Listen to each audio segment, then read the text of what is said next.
Yo, what is up guys? Red Stag here. Today's video we're going to go through some of the changes between Diablo 2 and Project Diablo 2, a mod by Senpai something.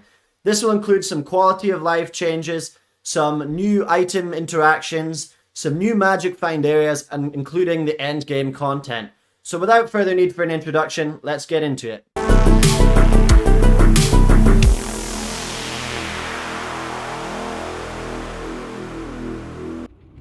So here we are in a game in Project Diablo 2 online.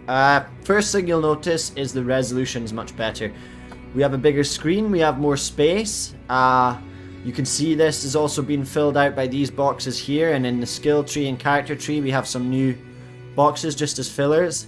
But generally, after trying this resolution, I could not go back to vanilla Diablo 2.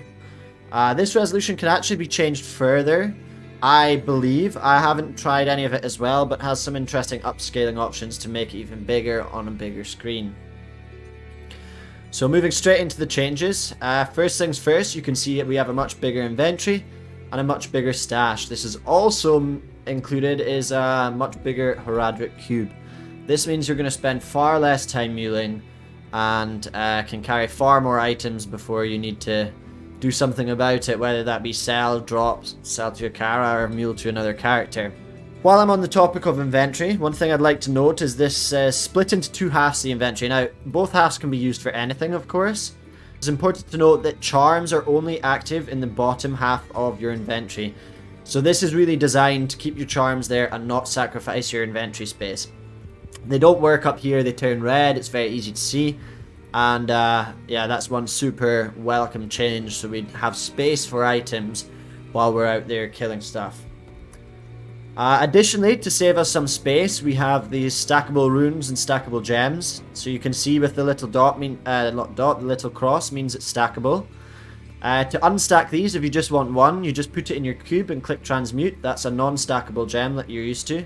And if you want to stack it again, you click transmute and put them on top of each other. So you can see here I have multiple gems here. 13 flawless diamonds, for example, would take up a lot of space if you couldn't stack.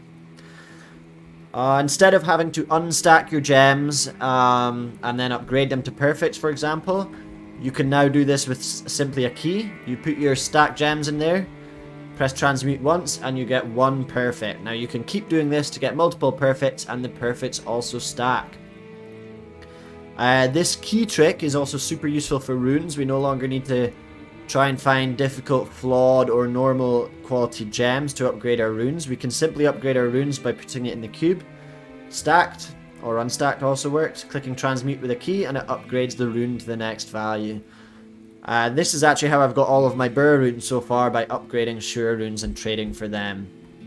So these are super nice changes that will save you many muling characters holding your runes and your gems. Some other quality of life changes surrounding the stash and inventory is if you hold down the shift button and right click, you can move it between stash and inventory super easy. If you control and right click, it drops it on the floor. This makes muling super fast from your cube, from your stash, from your inventory, and is a super nice and welcome change. One thing I would note here though is if you have stackable runes in your cube, your stash already, and you try and shift click them in, they do not unfortunately go onto the stack right now. I hope this has changed. So you do still have to manually drag this on. Another super nice change we have is the changes to mercenaries.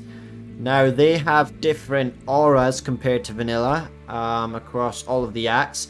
There's no longer a change between normal, nightmare, and hell. They're constant across all of the acts, and they have slightly changing auras. This gives us a bit more flexibility.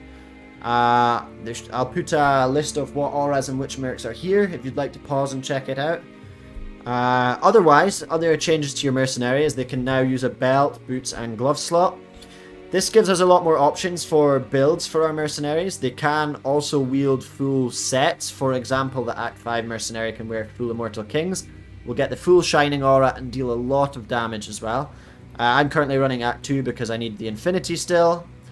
But it's super nice. We can get Life Leech, for example, on our belt with String of Ears, damage reduction, attack speed that we're missing, cannot be frozen on boots.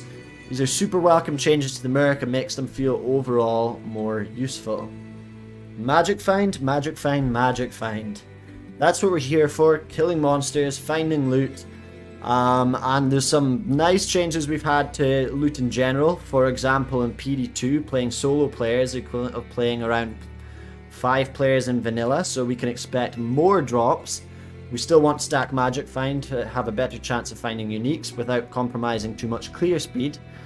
However, additionally to the drops on normal monsters, we also have a number of new area level 85 places to farm. So that means in these areas, any of the unique monsters can drop any item in the game.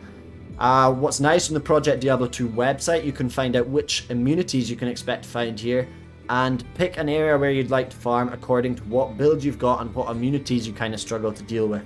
This of course won't stop the unique monsters from having those immunities, but generally for the rest of the monsters you'll find less immunities if you follow this guide.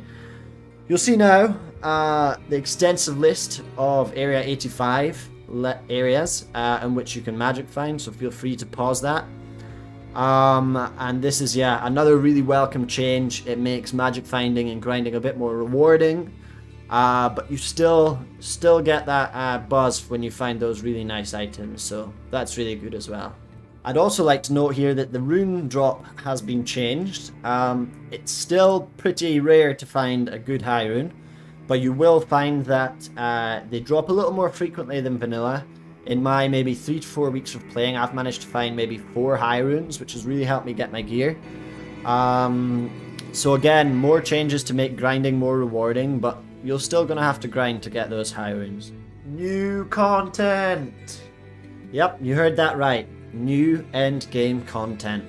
Now, as far as I know, the main requirement is you have to be level 75 to even start the end game content.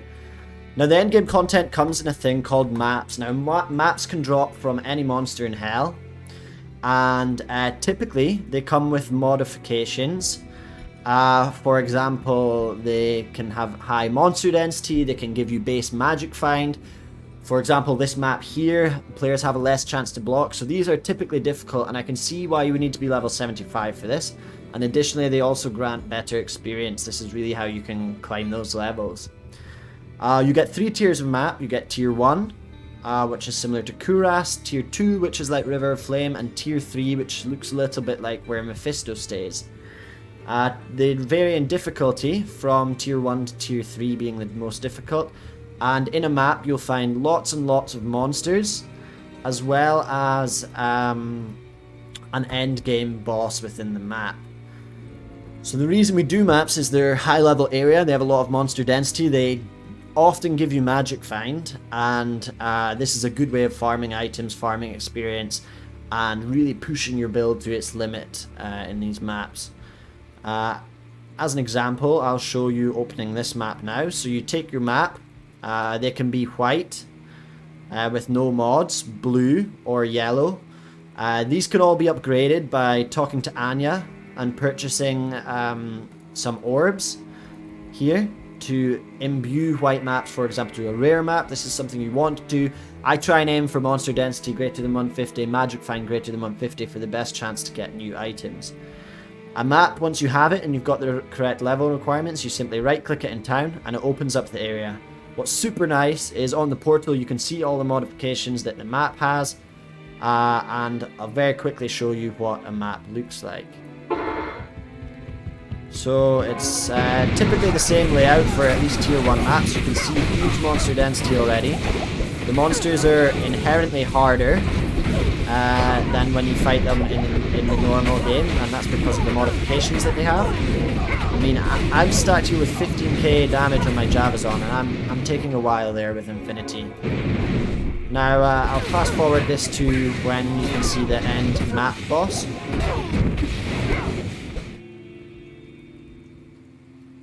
So we're approaching the part of the map now where the map boss is. One thing I would say you definitely need is cannot be frozen somewhere on your equipment, because everything is hitting full damage, and if you're slowed down you're going to really struggle. I'll go into maps into more detail in another video, but just to give you an idea, the Act 1 map boss has battle orders, which he gives to his monsters, which makes them even more tankier. And here he is here. Carvaruscu the Cartographer. Now, depending on your build, you might just be able to tank things like this and go straight for the boss. But sometimes you would need to clear all the monsters first. And here we go. Here we get a map drop nicely from the map boss. That will be another map that we can open. And of course, everything here has a chance to drop all of the items you need.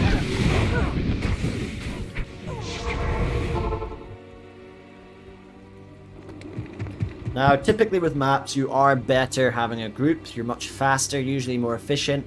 You can have healers in form of paladin, you can have tanks, you can have damage dealers. Of course, then you have to split the drops if you can, or if you're fast, you can take them for yourself. But additionally to maps, so you saw one of a tier 1 map. Additionally to maps, new things that can drop are these items called Worldstone Shards. Now, Worldstone Shards, as it says, is used to corrupt an item. What that means is it can add a new attribute to the item. You have a 50% chance to add a new attribute, a 25% chance to add up to max sockets, and a 25% chance to brick the item, turn it into a useless rare that isn't usually of any value. So, my general advice is if you need the item, don't try and corrupt it. If you've got a spare, that's when you can corrupt it and try get some nice mods. Show you what a corrupted piece looks like. I had my perfect griffins and I risked the corruption because I had another diadem I could use. Unfortunately this time I rolled sockets and only one, but this could have rolled, I believe, up to 3 sockets, making this a far more valuable item than it is without the corruption. There's a lot of nice mods as well. That was an unfortunate mod, but other mods you can roll, for example, are plus skills on a lot of the items. Weapons, armor, amulets come to mind. You can roll extra faster cast rate, hitting your breakpoints. Super handy to have that. Very rare to get and valuable, but I will post a link in the description to where you can find out all the possible mods you can get and how rare they are.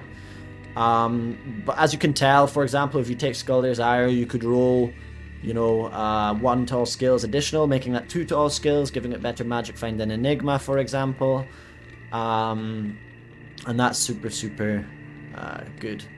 There's one more thing as well, actually, is there's items called Larzark's Puzzle Box. Unfortunately, I don't have one to show you, but it's just another consumable item which can add sockets depending on what you're trying to add it to. Similar to Larzark's quest, but can add up to more sockets. So here, for example, you could roll 2 to all skills on Skulder, puzzle box it and add extra sockets, and then this would have so much more value than any other rune word or anything else you can think of in terms of magic find and still producing damage. And so we have it. That's the key changes that we have between Vanilla D2 and Project Diablo 2. There's many I've not covered. Rune words have been reworked.